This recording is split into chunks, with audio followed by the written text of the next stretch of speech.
All the top stories of the week, everything that we need to cover for you, we package up in the Trending Countdown. And on today's broadcast, we start with Katrina. It sounds like early morning magic is getting that royal treatment. It is. So pretty much Magic Kingdom is putting on an event starting February 11th, 2020 through March 3rd, 2020.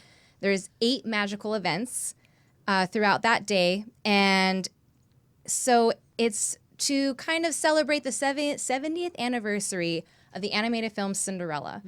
And this is not to be confused with the extra magic hours that hotel guests get to utilize.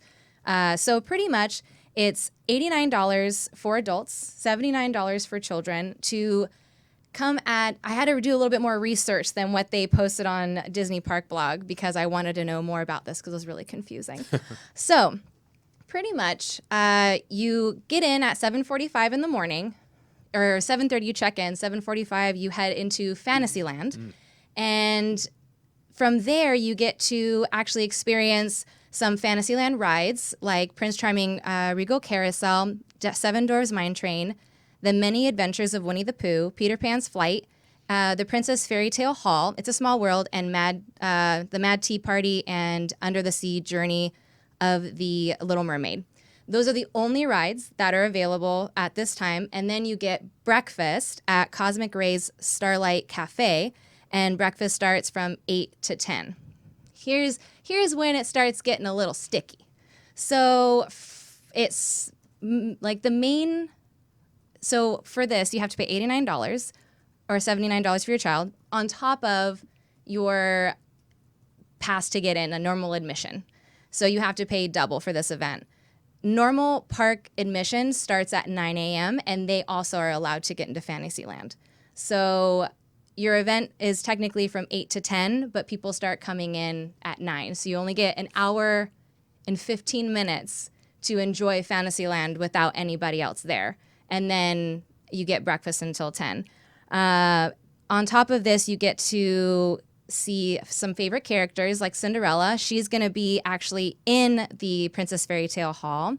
Then around the park, around Fantasyland, you'll see Susie, Perla, Fairy Godmother, Drizella, Anastasia, and then Prince Charming. So you get to see some characters, but I don't know. This is an interesting kind of maneuver that they're going to do. Have they? I don't think they've ever done an early magic hour like this before, have they? I mean, not I'm trying to double remember. themed like that. That's for sure. Yeah, it seems like an interesting twist to try and regenerate interest in something that, from what I understand, wasn't panning out so well. You upcharge these early morning events to try and get people in as an extra ticket price and, sort of padding that bottom line.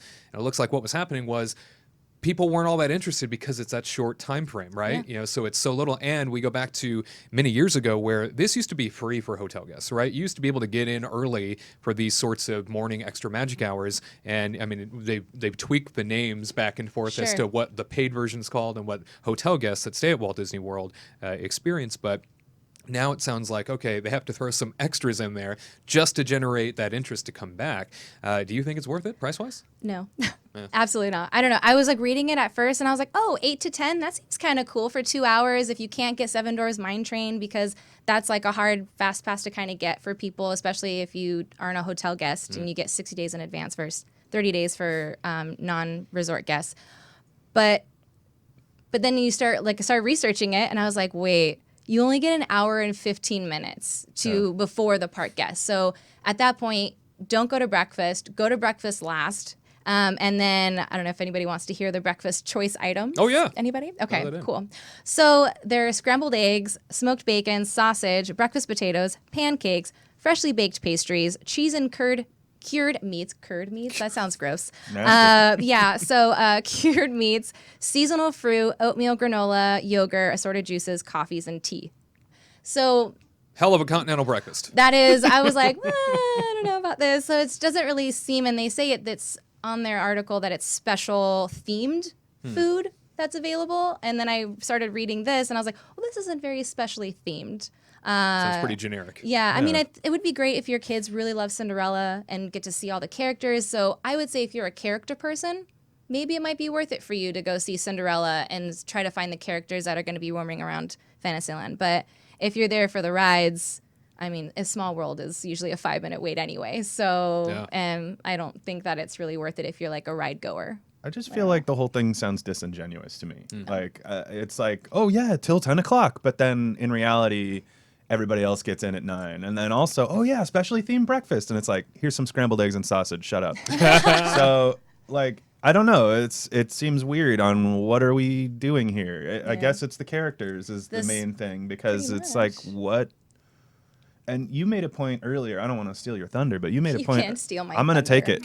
Sharing is caring. You made a point earlier where if you had like a family of 4 or something like that, it would behoove you to just possibly go get a hotel room. Get that hotel room. It's going to be cheaper than paying all of your people to go to this event, and then you'll get extra magic hours. Yeah, for a family of 4, if you have 2 adults, 2 kids, you can get like a cheap room for maybe around $250, especially in February. You can get a cheaper room, and then you can get fast passes 60 days in advance. So you can get Seven Dwarfs Mine Train if you really want it to. So it might be worth it to do it that way. And then I'm sure they're still doing extra magic hours. I'm not really sure. I haven't looked that far in advance, but I'm sure they still kind of do that too. So you can actually get to go to the park early. So I don't really think it would be worth it for a family of 4 unless you really love characters and. But I mean, hey, rides. It's an option. It's out there. Yeah. Well, let's jump go. So from Orlando on over to Anaheim. What's going on in To downtown Disneyland. Disney? Okay, so Disneyland is creating a Let It Glow Trees theme. Oh my God, I'm gonna smack this. So get your glow on at downtown Disney District, where all around the Disneyland Resort Enhancement and Horticulture team decided to install these brand new displays of big, bold, bright, colorful trees all around downtown Disney District. And it started actually yesterday, November 22nd, until January 6th. And they installed 200 UV glow trees. And then they're solid colored trees with like a fluorescent shade. And they range from 15 feet tall to 4 feet tall. And they're in shades of blue, green, yellow, orange, and pink, which we saw them and when they were installing them, and I'm like, what is that? Ooh, I don't get this. And then we saw these like weird halos in the tree. So they're trying to kind of do a different twist instead of a classical Christmas tree. No ornaments, no tinsel, nothing. Just a beautiful fluorescent tree. I don't know if it's beautiful, but beautiful. Yeah, that's an interesting word to use. A bright fluorescent tree. And then they also installed 70 glow rings in the ficus trees around downtown Disney. So when they light up at night, it'll kind of add to that cool, like bright fluorescent kind of thing to the trees. On top of that, they actually added 10,000 individual plants, 30 topiaries, and planters in the planters. And then they installed 24 hanging baskets filled with poinsettias. I'm gonna say this wrong. What is it called? I don't know. I don't know. What does that say? I researched it earlier and I don't Cyclamen? even. Yeah. I don't know. Cyclamen. I'm like, how do you say this? I don't know what that is. And Dusty Miller. It's cyclamen. It's like those I don't know. They're like little flowers. I Googled it, but then I forgot because they are weird. That was weird. I was like, I don't know what these are. Anyway. For anybody listening, it's basically like Disney, Christmas, and laser tag all got together. Yeah, they pretty much. And they created this display. It's a little weird. These ring halos in the tree with the. I don't know what they're trying to do. I mean, at least downtown Disney, it seems like in the last couple of years in particular, has really tried to become a destination where something unique happens every season. And they're trying to draw people in, I guess, with a little bit more of a unique offering, whether that be through entertainment or design. We've seen a lot of unique designs. They definitely did that abstract character abstract thing. stuff. They did these abstract topiaries where you literally had to stand in the right spot to see the character. So if you looked at it wrong, Goofy looked like he was torn apart, you know? And then if you look together, he comes together again. At the right angle. It's really crazy. So I get what they're trying to do, but I don't know. I think it looks better at night. Yeah. I saw some pictures. They look better at night than in the day. Yeah. But I do love how they have been, for the past couple of years now, been plussing up Disney, I almost said Disney Springs, downtown Disney. It's been really cool that each season you see some new stuff come up. And for a while they were kind of taking it was like, oh, now it's Halloween. They took these little pumpkin trees and they put the pumpkins in it, and then you get to Christmas and there's no more pumpkins in the trees. It's like, oh no, okay, they're kind of reusing stuff, but now they're actually starting to make everything more unique, more its own. So it makes me want to go visit Disney. Now I'm gonna almost say Disney Springs, downtown Disney. It actually makes me want to go see it more and like walk up and down just to see kind of like it makes the each new season the exclusive. new stuff. Yeah, in the summer, I always love hibiscus is my favorite flower, so I'd always like walk around downtown Disney and be like, oh my God, look at that cute little hibiscus tree. Oh my gosh, look at that color. And like, it's amazing what the horticulture team does to make it so alive. And this year it'll be things you can't pronounce. And yes, this time of I year, can't even it'll say be- it again. Cyclamen. It's a weird flower. Google it. we gotta get you to go take some pictures next to the cyclamen. I think that'll be great. I think that should, I'll do You and that. your best friend. All right. Well, continuing on in Disneyland this week, huge announcement and concept art release. Disneyland's new look for the entry of Tomorrowland. As part of Project Stardust, the Disneyland Resort, and specifically Disneyland Park, has been undergoing numbers of enhancements to continue and to try and deliver a world-class guest experience. The enhancements have ranged from overall beautification of the theme park to maximizing guest flow. The latest of these efforts include a new entrance for Tomorrowland. If you're in the parks this holiday season, you'll notice work is currently underway, and a new look, the Disney Parks blog says, will be completed in 2020. Now, we just posted there for you the concept art and design, and if we can go back to it for just a second. This image dictates, and first of all, I'd like to point out, as our friends at Mice Chat did, if you zoom in on this image at all, if you can scroll in on it when you're taking a look at it on a computer, you'll notice that the art comes from an era where the rocket rods were still in place. There's a rocket rod behind the Astro Orbiter just in front of us. So I don't know why the Walt Disney Imagineering team decided that was worth plussing up and adding a design to, especially when it's so old. I saw that too, but let's take a look though. I mean, is it a rocket rod or is it one of the rockets from the Astro Orbiter? It sure looks like a rocket rod. You think it's a rocket rod? Yeah. Okay, yeah. Because I was really looking at it and I was like, it almost looks like it could be one of the Astro Orbiter rockets, but It might be. I mean, but the colors palette here is also very 1998 of when all that began. Sure. I think that you can kind of assume that most of the things that are highlighted in gold in this picture are going to be changed in the next few years. Boy, I sure hope so. Yeah. I mean, because this whole entrance, just in taking that first look at it, obviously things clash terribly. I mean, I don't know when they talk about how inspirational this all looks. The first glance I took at it was, what are they doing? I don't like the flowers. It's or very like odd. The color choice reminds me of and- Guardians of the Galaxy, like how they're trying to use those colors, like the gold and the blue. I don't like it. Again, I really do think that this is the first step, and they have major plans to change the rest of Tomorrowland. And I would be comfortable with that Yeah. if they said that. Yeah, But right, they sure, have not sure. indicated that this is anything else that there's anything else that's going to change behind it, but that this is like the new entry. And by the way, when they removed the rock work, the French fries, as many people call them, the rock work that was always in the way of your entrance to Tomorrowland, and definitely in the way of every parade and every fireworks show, it just got in the way. It didn't do anything, Right. for anyone. Now they've removed it. As of right now, it's just some panels of grass, Yeah. right? Just Right. little grassy knolls. And it's very nice. I think it's wide open and very. I saw people laying on it the Yeah. last time we were there. I'm like, okay, but at the same time, I'm kind of like, why did you add planters or like the grass? Because everybody's gonna walk on it and trample over it.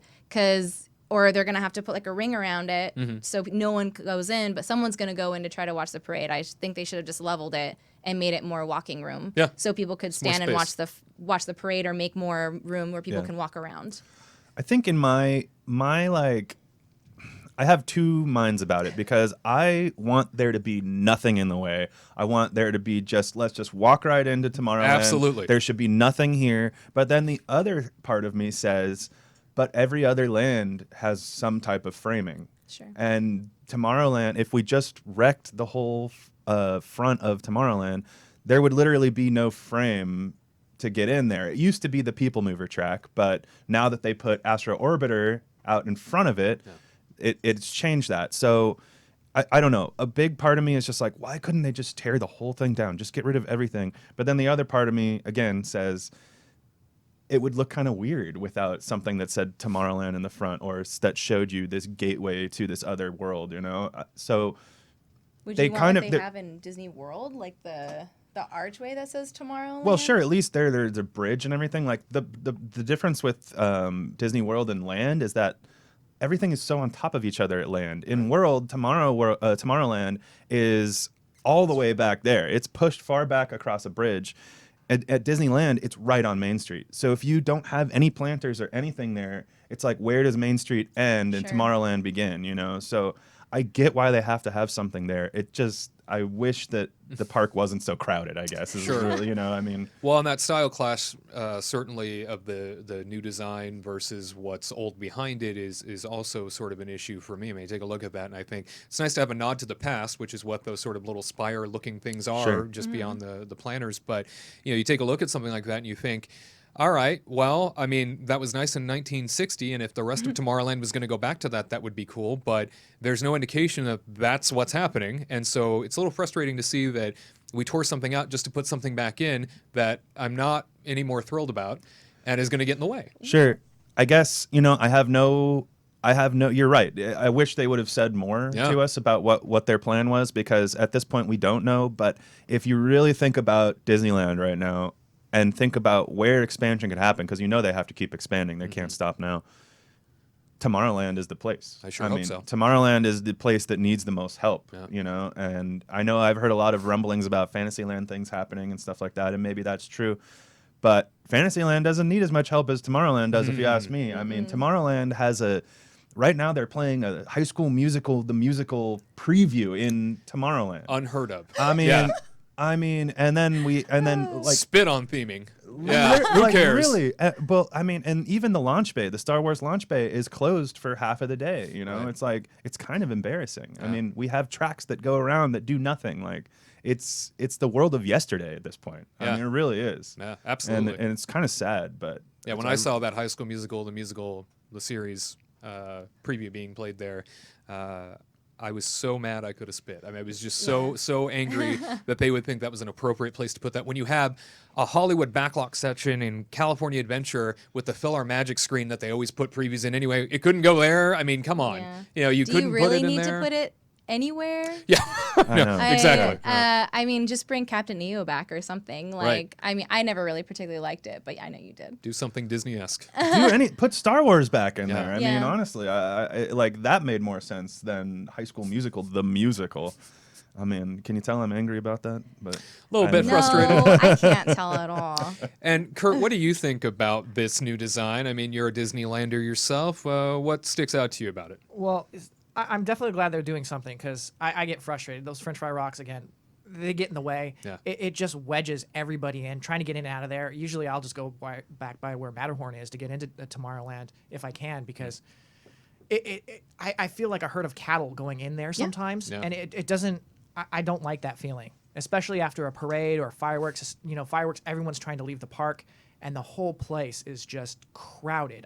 We'll just chill somewhere, or, you know, go into the Star Wars launch bay if it was still, you know, open, which it closes, I think, what, 7 or 8 Yeah, at it's night? early. Yeah, it's like, They need to like get rid of it. But my question, so on the I don't know, the picture, like the art, where is Astro Blasters? So they planted a tree like in front of it, right? So well, you can see are they, like, you can see the tip? Yeah, you can see the Okay. entrance. It's that one gold part on the left-hand side of Astro Orbiter. Okay, fine. Yeah, you Because can- I was like, I'm like, where is this? Where are these bushes? Like, I've never I mean, looked it is at 1998. Tomorrowland and I like don't know. seen all these bushes over there before, unless they're trying to plant them in front of Astro Blasters or something. But I don't know. Anyway. Well, interesting future in every pun sort of way.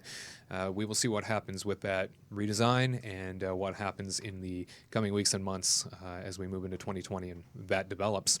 Moving on here, Disneyland takes the very first step towards building a 12-story Disney Vacation Club timeshare tower. They announced this yesterday. If you're watching live, they announced this on Friday. Disneyland submitted an application on Friday, November 22nd to the city of Anaheim for conceptual development, a big review of a new 350-room Disney Vacation Club tower. While Disney has not yet set an opening date. The new Disney Vacation Club project is not expected to be completed before 2022. The look and theme of the new tower will complement the classic 1955 Disneyland Hotel. DVC Project Tower area is located on a grassy area between South Walnut Street and the Disneyland Hotel's Frontier Tower, alongside the swimming pool and convention center. It is a big grassy knoll area. You'll see from this map that we've designed for you here, the expansion site is there in red, and then down below in the right corner, you'll notice that it says Textile Services. Now, this is obviously from above. Taking a look down, you'll see the pools and sort of the recreational facilities there in the middle. That area right there, that's a hard stop area. Okay, so the reason for that red space, they can't do anything beyond that unless they uproot everything underground as well. The Textile Services area there in the corner goes deep underground, and that's where all the laundry facilities are, everything for any of our guests that come to Disneyland. Anytime they want their sheets done, their bedspreads taken care of, their pillowcases, your towels, that all goes underground to a facility that's massive underneath everything, and that facility on top helps to ventilate and move everything water-wise and ingredient-wise that's needed for keeping things clean and the whole resort running. So unless there's a plan to move that space, that red spot is the only area where this tower can go, based on everything that they have said. Now, if they wanted to move a tower alongside the Frontierland Tower, which is at the sort of center portion of your screen, just above the red, if they wanted to move it into the parking lot that's currently downtown Disney parking, they could certainly do that. And then that orange building there off to the far right, that's the receiving center for the resort, as well as offices and the Disney Vacation Club epicenter, if you will. So Disney Vacation Club has their sort of show building there, as well as some various other support facilities. So that can always be moved, but it's a hard stop where the blue square is. Now, this is exciting news, guys. Having a Vacation Club property being developed on the existing Disneyland Hotel site after we lost the hotel I'm glad a they year lost or so it. ago. Right, yeah. I'm really glad they lost it. But I'm excited for this. But I think they're trying to do that because the hotel they were trying to build was supposed to be partly for DVC. And then they really need DVC people to actually start buying there, because apparently I've heard there's not that much for Disneyland and Grand Californian. Yeah. So I know they need this, but if they do this, though, they really need to step up their game for the Disneyland Hotel, and they really need to refurbish those rooms. And I think they will. I think they'll. If I had to guess, these rooms are going to look different. They're already planning what they're going to look like. They're going to look different than the rest of the hotel, and I think they're going to change the rest of the hotel to be like this new tower. I would hope so. I mean, I'm sure they're going to buy a whole bunch of stuff, and then as soon as they start building it, they're just going to start refurbishing all the other hotel rooms. That's what I'm assuming, and that's what I'm hoping. Which makes sense, but that's exactly what they do in Disney World all the time. They build an expansion to a hotel, and then they start upgrading the rest of the rooms around. So that's true. I mean, I could definitely see them doing that, and I hope they do. I'm just kind of bummed out from just a perspective of a little kid who got to see the dancing water shows over there in that area. If for anybody that doesn't know, they used to have a little baby World of Color type of show out there at Disneyland Hotel, and the water would spray and they'd play all the Disney music. It was great. They got rid of it. I was sad, but at least I could go walk by and see the stage still. Now they're gonna demolish the whole thing. So, yeah. But I think it's really cool though, and I'm not a DVC person, but I'm happy for them. So when this was released yesterday, I saw so many people in my Facebook feed already saying well, there's my next investment, and they're going to try to start buying that too, which is good for them. I mean, it's definitely great to hear that more rooms are on the way. Yeah. Of course, that means more jobs for Anaheim, and definitely more opportunities for additional magic to be sprinkled into the resort area. So thrilled to hear that announcement from Disney. Tyler, it sounds like Disney Plus has had some issues this week.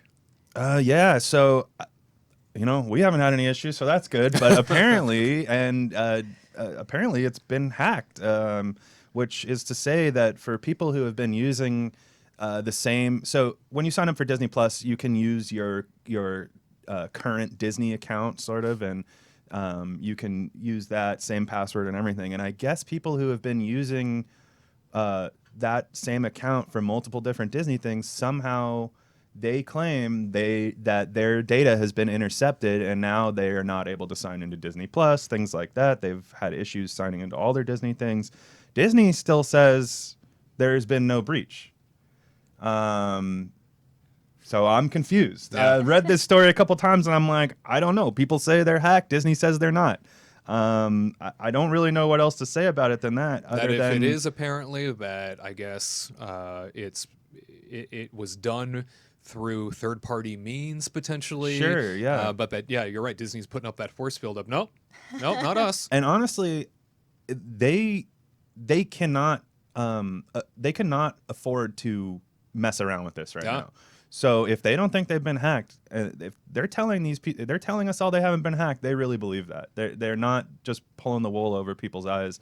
They really don't think they've been hacked. So you have to kind of believe them at a certain point. I don't know. It seems like some of these people maybe made their own mistake, but at the same time, we don't know how many people are coming out saying they've been hacked. So it's hard to say how many people are just making a mistake, how many people have actually been affected by this. That whole user error thing when it comes to technology is pretty prevalent. Just ask my parents. Yeah, I mean, I know exactly what you mean. So maybe they changed the password or something in their My Disney experience because they're supposed to be connected, right? And so then they can't like log into their other ones. They thought they've been hacked. I don't know. I mean, to have it happen to so many people, though, and to be hearing this across the country, from individuals is very interesting.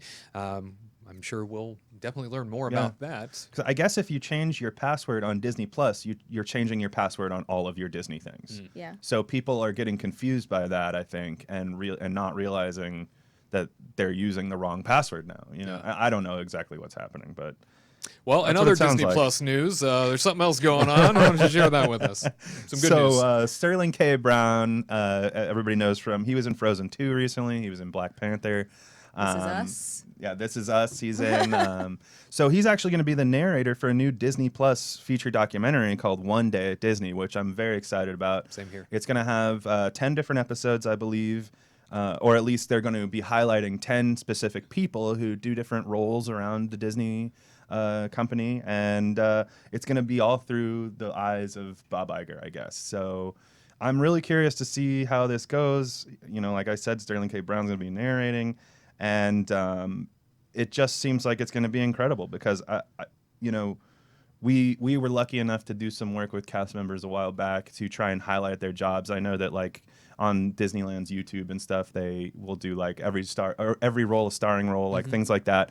I think it's great to get out there and show, guests and all these people who makes the magic happen. Sure. I mean, that's like, they always say like you don't want to see how the sausage is made, but I want to see how this sausage is made. I'm sure it'll be quite sanitized as everything Disney produces is. So. Well, but you're right. But it's been interesting. I feel like the Imagineering story has said a little more than I expected them to say. I agree with that. Yeah. So I'm hoping that they kind of go forward and just let's air out a little bit of dirty laundry and just be honest because everybody knows that it's there. So very excited for this show. It's supposed to air December 3rd, so that's very close. And it is really close. I'm like really excited now. Yeah, so it's going to be a really cool show, and I hope we get to see some dudes scuba diving with some hippos or something. Yeah, bring out the floss, floss their teeth, brush their teeth. Yeah, yeah. In the green water. Spit and Yeah, wash. in the That's green right, water. yeah. That's right. Well, it's already peppermint, isn't it? It is. What is green? Spearmint. I don't know. Spearmint. What is green? Right. And your toxic fuzz as you, get out. Yeah. So, well, I'm can't wait to see excited. that as well. Yeah. Come on, Look forward to it. horticulture. I want to see what they do. They do so many things around Disneyland. No one even knows. The unsung heroes Oh, of the man. resort. Yeah. You bet. To all who come to this happy place, welcome.